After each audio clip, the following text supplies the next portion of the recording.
roll it all the way back.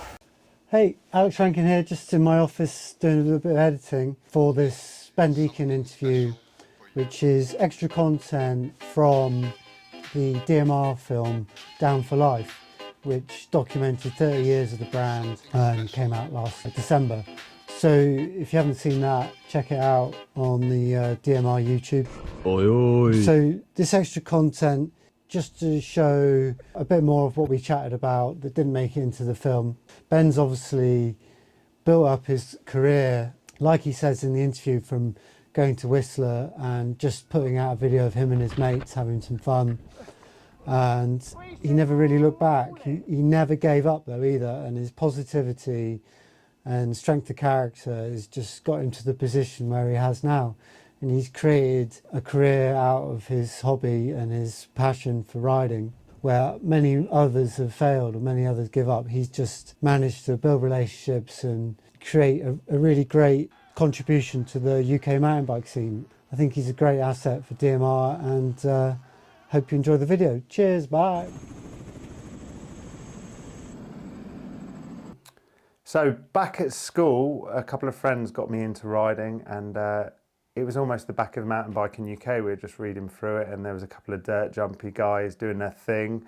And then we were looking at ways of upgrading our bikes. So you ended up going to the adverts at the back, and the old DMR V8s, there they were in all their glory. And obviously with V12s, they're a bit past my price point back then. So DMR V8s, that was it. Bought a set, put them on my £150 Specialized rock hopper or whatever it was, and there we were, thinking we were the boy with our brand new big flat pedals. Yeah, and what was the scene like for you back then? So living on the south coast, we haven't got massive mountains. It was very much sort of scratching a couple of corners into smaller hills, and just going with a couple of friends, going on big day trips, getting the local train, riding to a hillside somewhere, you know, just hitting these small little jumps, mainly made up of a couple of bricks with a plank of wood, and just trying to go as bigger and further as your friend as you can.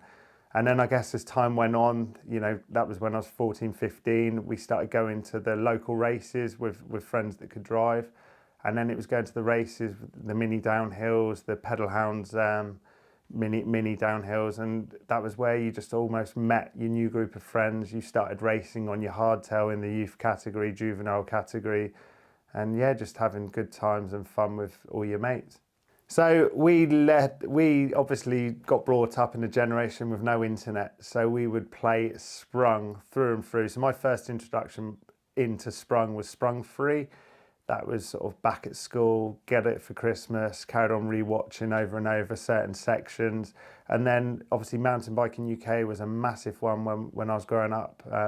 Sort of reread pages front to back, through and through. And then gradually, I believe, Dirt came a few years later. So I almost think that Dirt was the more extreme version. So it was a case of looking at all the downhill races, the World Cup races, and in sort of like the next level with the bigger jumps, the bigger drops. Mountain biking UK was almost a bit more friendly. It had almost the more local scene, bike tests, and that's where we could really sort of see the characters that we wanted to meet at the bike show once a year at the NEC. Really good fun times. Did you go to the bike show then? I went to the bike show, and I think the first real celebrity I saw was Steve Peat, all 6'4" or whatever he is. There's me as a kid, sort of mumbling my words, trying to get an autograph on this, I think it was UFO or Fox jersey that I bought for a tenner at the bike show with any cash that I had, and it was really cool to see. And then the Team Animal Orange team was also a massive team, certainly living on the south coast. We saw the likes of Greg Menard when he was on it, Steve Gill, Tim Pontin, and yeah, it was really cool to see. They did the animal tour. They ended up on Sandbanks Beach and doing all their various displays with Martin Ashton as well. So the scene for us growing up, even though we didn't have the biggest mountains, we could almost relate because these guys were coming to our hometowns and having a good look at what they do. And yeah, really cool to see them in real life. But the Birmingham Bike Show was really big back in the day. I think it was made up of 2 or 3 halls even. You had the dirt jumping, you had the 4-cross racing, And for you as kids with loads of, you know, all your lifeguard money, you were just spending it on loads of Tioga factory downhill tyres for a tenner each. And I think times are so good back then. Growing up, seeing those guys do their thing as far as looking at the sprung vids, looking at mountain biking UK, the next step was almost competing at a national level and seeing, you know, the World Cup riders do their thing right in front of your very eye, seeing the likes of Rob Warner, seeing Steve Peat flying down the hill as you're a young youth junior rider. You were like, wow, the level was insane. And, you know, seeing Steve's bike specifically, you see this saddle literally up to my armpit back then, thinking, how on earth does he ride this bike? And the likes of Coombe Sydenham and a couple of other localish races on the south for nationals. It was really cool to see where the sport was going and just see them do their thing. Obviously, we were used to 20-second hills in the south coast, and then we end up going to South Wales and, you know, seeing these 3-minute tracks all of a sudden, going, wow, how do they ride down such a hill so fast? It was really cool to see in real life. So I think from memory, back in the day, we didn't have insurance or something. We couldn't race until we were at least 17 in junior. So I always remember my first real race was going to the Cheddar Challenge. Now the Cheddar Challenge was almost like a different vibe to the Malverns as of now, where you had cross country, dual, downhill. And being a youngster, you couldn't race the downhill. So I ended up competing in the cross country, where I literally rode this somewhat downhill bike around the cross country, pushing it up the uphill, riding along the flat and seeing how many people I could overtake down the famous, I think it was called Witches Wood and Devil's Dyke, and absolutely loved it as an event. And then you're obviously seeing the older boys all having fun times in the bar that evening, as we're, you know, little 14, 15-year-olds all scared of what's going to happen next. But as an event, it was really, really cool. And it's just sad that eventually went. Unfortunately, the Malverns happened before I really got into it. And then obviously there's been a 20-year decease of it as such. But now it's been brought up to life again from Cy Payton. It's sort of kind of cool to see the revival and see what it probably was back in the day. Yeah. It was pretty. I only went to the last one, like 98, which was in Sprung 2, I think. Yeah. That's when, wasn't it like, you had the scaffolding over the road. That's right, yeah. And you just saw everyone literally just... Because it rained. Yeah. It was slick. As soon as they land. It was just like white paint. Because that's like the Gilly shot that he always posts, like that big knack or whatever he's doing in front of everyone. It's like, looks rad. Yeah. And then I think that year was especially good because it was really like moved with the times of the downhill vibe, you know, obviously the mega sort of 4-cross track that they ran, which is really ahead of its time. Was it dual? It was, well, no, it was 4-up, wasn't it? Because they were all coming around the corner at the top. You know, I think they put, because what was the, we used to watch Mountain Bike Britain. That was on channel, it's weird. How do I know all this? Like Mountain Bike Britain was channel 4, 9 o'clock on a Sunday morning. And it would follow all the racing, all the nationals. And that's where we almost got to see all the racing of the week. And, you know, that's when I think I knew of the Animal Orange team because they were based in Dorset, where I'm from. And to see them do their thing on Mountain Bike Britain, I was like, what a cool team that was. And, you know, that's where like, I remember Steve Gill, you know, being local, seeing him ride for the first time in real life. I was like, wow, what a legend. And obviously I'm very good mates with him now. And I think, what an idiot. But it's really cool. Because obviously going back to the DMR thing, Gilly's always been on flat pedals and that's been his thing. He was always on DMRs back in the day. And here we both are being teammates all these years on. It's kind of cool. That is cool. That's some good sound bites there. So for me, like you touched on something there, which was about relatability. So like I remember looking in MBR or MBI or whatever it was and seeing a report in like 95, it must have been, it said, Steve Peat's almost won the race. You know, if he hadn't have slipped off, he could have like got a podium at this World Cup. And I remember reading that as a 16-year-old and thinking, man, like, I could go to a World Cup. You know what I mean? Not to ride, just literally to see it. to watch. If a British guy could go there and almost win, then this British kid could go there and watch. And I remember saying to my mum, I want to go and watch the World Cup. I just had it in my head that I want to go to the Alps and see this, and spectacle. And it wasn't, obviously, a few years later I finally got to one, but it's just something about, like you say, like if there's a team that's local, it inspires you. You think, well, if they can do it, I can do it. Definitely. It gives you that. Anyway, I'm rambling on. No, I like it. So, okay, let's move on a bit then. We put this in because everyone's going to moan about, oh, he hasn't got a helmet on. All right, so how's your attitude to risk changed? Right, over so the years? I guess the difference is for kids now, you get on a bike that's super cool, it works, it's got hydraulic disc brakes. Back then we had plastic levers with 4 fingers on and you still couldn't get it to skid. And obviously before you went out the house, my parents were very much, take your helmet, Ben, you can't ride a bike without a helmet. So like most kids my age, we took our helmet to please our parents, the nearest local bush or around the handlebars. We rode with our helmets on our handlebars and then discarded them when we saw all our mates because they were the worst looking things. They comprised of this big polystyrene like hot air balloon on your head with this, I think it was called Tough Tex, where you just ended up putting this horrible looking thing and you just, there's probably a photo somewhere and they were awful, but obviously that was what we had. And I guess over the years now you see someone without a helmet and it's almost like uncool not to wear a helmet because the helmets now are so good and it just looks all a bit weird with someone not wearing one now. Certainly in the mountain bike realms where you're riding down muddy, horrible, rocky tracks, like the last thing you want to do is have an off. But back then I'm not sure one of those Tough Tex helmets would have saved you anyway. They were awful. Like half the time you're riding, bobbling around, it'd be over your eyes. But I think the only adaptation you could do was get the old chrome Troy Lee peaks. So the Troy Lee chrome peaks were probably like 40 quid and my bike at the time was probably about 70 quid. So there's the thing for you. But yeah, it was cool times, but you definitely didn't want to be seen in one of those helmets back in the day. Yeah, you sort of mentioned about the big pros that you loved, so we could probably sort of skip that one, I reckon. Unless you want to expand on that a bit more. Well, I just think Petey's not DMR. Yeah.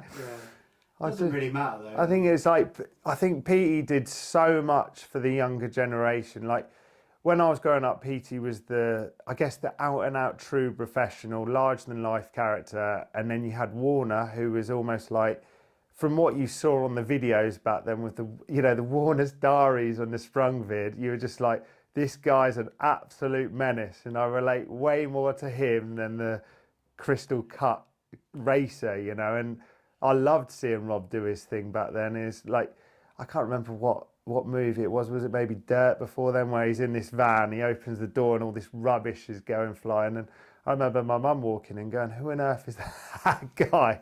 And I'm lucky enough now to sort of call him a mate, and it's really cool how it's full circle. And then we're stepping through a bit. I did an MUK competition in 2006, I believe, where you could write into the magazine and you could almost race everyone, and you got some sort of scholarship, or you won a day riding with the boys. And that was literally a case of back then seeing Rob, riding with Rob, and having a day with him, seeing this guy that I've sort of seen in all these videos, like doing all this stuff. And what a nice guy, It was really cool to spend a day with him riding. But yeah, I can't even remember the question now. Perfect. Still trying my hardest to ride a bike for a living, which is, I'm in such a fortunate position to be able to call it my job now.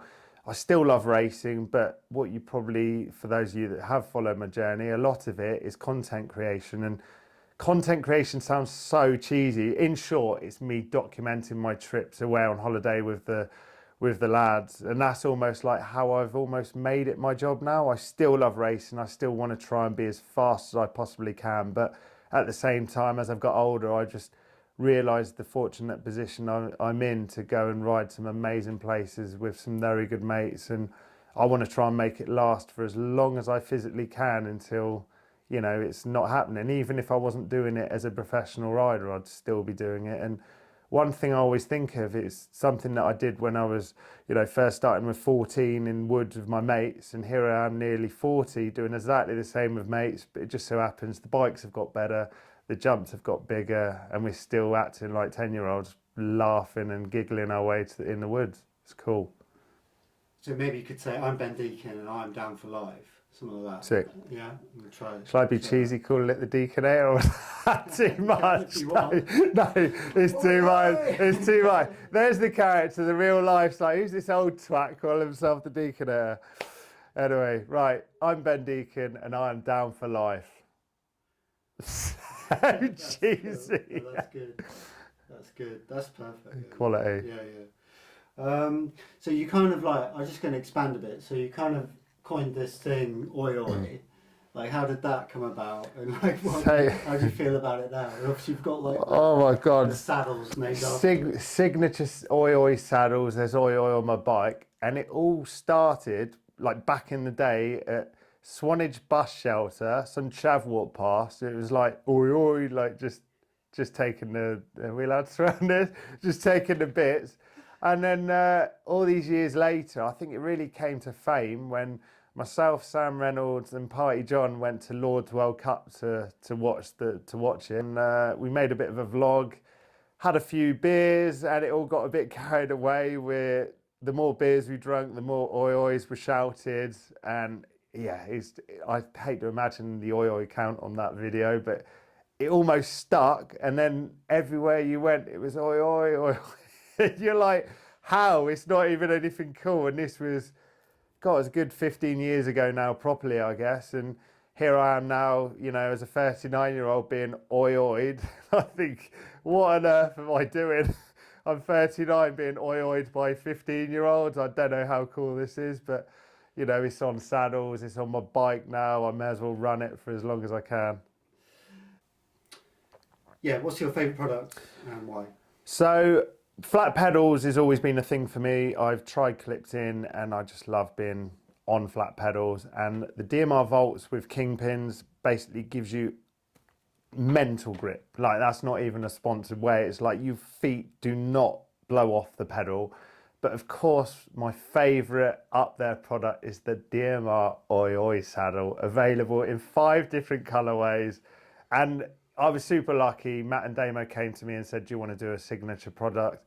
And, you know, for any company to have the trust and belief to do a product, it was kind of cool. It's like, well, let's keep it the camo theme, reflecting my military background. And it just changed the way. I was like, well, this is sick. To have a signature product with a company is awesome. Like you sort of saw back in the day, other big riders had signature products and you were like, oh, that's so-and-so's product. And to actually be given the opportunity to have a signature product, I was like, I couldn't turn it away, and it's really cool to add to my bikes. Yeah, go for it. So what's kind of cool with DMR, and this isn't even like being too pluggy, you can see how I haven't touched it for so long, look at all the dust. But myself and John O'Jones got asked if we wanted to basically be on the same team and launch what was going to be their new enduro bike. And this was DMR's first real pop at the title to have an enduro bike over, you know, hard hitting hardtails or dirt jumpers. And it was really cool. It was a really cool team being with Jono and traveling here, there and everywhere. And what makes this very different is Ollie came with me to Ali at Fat Creations, and we came up with an idea of, you know, free reign, you can paint it however you wish. So obviously we came up with the camo. Now, I thought camo would be quite easy. It turns out it's actually made up of 7 different paint jobs on here without realising. So you did a paint job, you then put more stencil on it, you then did another paint job. And what makes this kind of cool is there is a video of me going over the bars with Ollie saying, roll it. So of course, when I go over the bars, there's a nice big roll it there just to let everyone know that I'm upside down. But yeah, this is something that's definitely never getting sold. It just sits pride of place in my office, as you can see, with all the dust. But yeah, it was really cool that they came to market with an awesome enduro bike. And yeah, it was really awesome to be a part of it. There we go. That's cool, yeah, that's really good. What about the bike behind them? What's that all about? So that is actually a Pivot Phoenix. So DMR or Upgrade Bikes imported Pivot into the country at the time, and they obviously didn't make a downhill bike. So they said that I could ride a Pivot. Rather than Pivot branding all over it, because I was a DMR rider, I think they got special permission to have DMR written on the bike, very much like the old school every team back in the day rode intense M1s with their own branding on. So what's really special about this bike, once again, I got an awesome sprayed paint job from Muck Off, and this white bike was actually stolen from my mum and dad's house, you know, a couple of years after, and I managed to get it back within a few days, and that is just the power of social media. And it was almost found 40 miles away from my house. There was a routine burglary, and not that people need to know too much about this, but me and my mate ended up getting it back. There we go, there she is, pride of place, locked up in my office, and I couldn't be any more stoked. It's got all the war wounds on it from what it went through, and yeah, it's awesome. It's there, I'm happy. Okay, yeah. So what's it? So as you can see, a well-used picture that's still got all the dust on, but we mentioned the whole Warner thing for the Mountain Biking UK Day, and that, believe it or not, is Rob Warner with jet black hair. And there's me, fresh from the Marines. This is, I think it was 2006 maybe, and yeah, that was an MB UK day, where we're in Scotland competing for, I don't know, a pair of grips or something. Yeah. But yeah, it was kind of cool. It was ended up riding with Scott Bowman and Rob Warner, and Rob was very much child inspiration to me. And you see him now. You know, if anyone did know, he's actually got more hair than he did there now, but he'd sort of make that clear. But yeah, there we go. Food for thought. That's a big part of what you do. It is. So just talk us through your camera setup. So me and Alex were comparing camera notes, and this is the go-to. Either that and that. That is me going around the world filming the various vlogs. And if you're lucky, if I want to be a bit more professional, I use the handhold. But majority of the time, it's just a shaky one of those, and yes, there's no trick photography, no trick for doing. Yeah, none of that.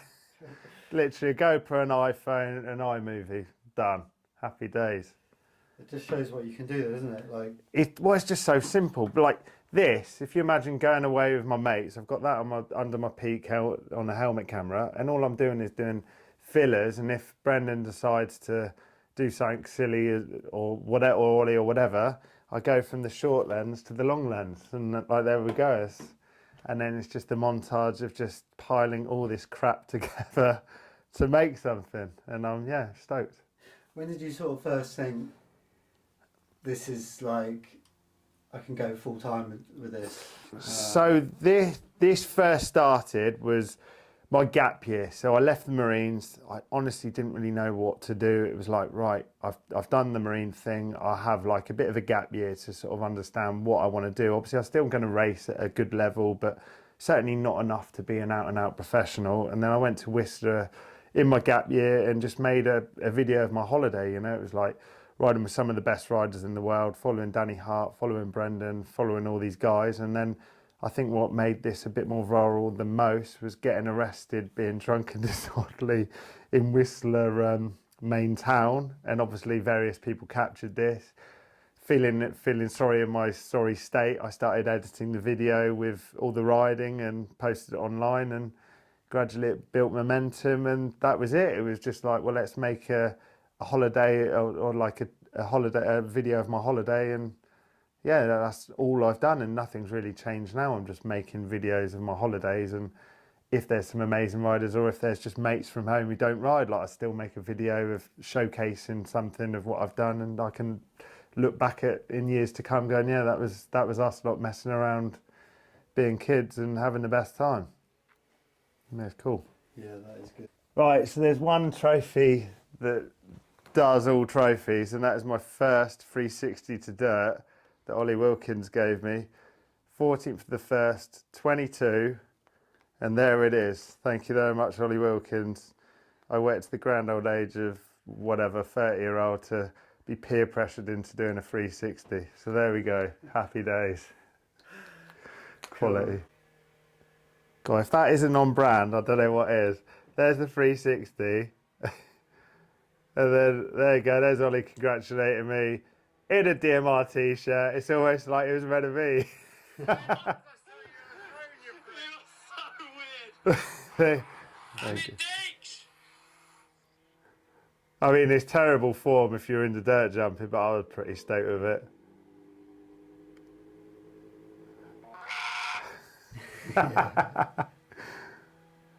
And the whole reason this come about is because the date was on the trophy. So there we go. Sick. There we go. Brilliant. Mad. So you obviously like, progression's always been a big part of my riding. Is it something that you sort of really vibe off? Like? Well, definitely. I'm not a dirt jumper by any means, and getting like bullied into doing a trick on a little bike when I've always used to, you know, big downhill enduro bikes. I was like, oh, for flip's sake, here we go. Go on then, let's give it a go. And genuinely, that was my first ever attempt at it. That's why it was so funny, because they're all waiting for me to crash. They're all there filming. I landed it. I was like, yep, don't ever need to do one again. I've even got the Barbie trophy to prove it. So yeah, there we go. Sick. Oh, I didn't realise that. That's the full story. Yeah, there you go. It's full cool. story. Like, yeah. bullied into doing a 360, even though I was more than happy just getting through the jumps. And then there was enough of them filming. I was like, oh, let's give them something to like cry about. And then we're all crying because I actually handed it. I had no idea how to do one. I was like, well, I guess you just do that. But yeah, stoked.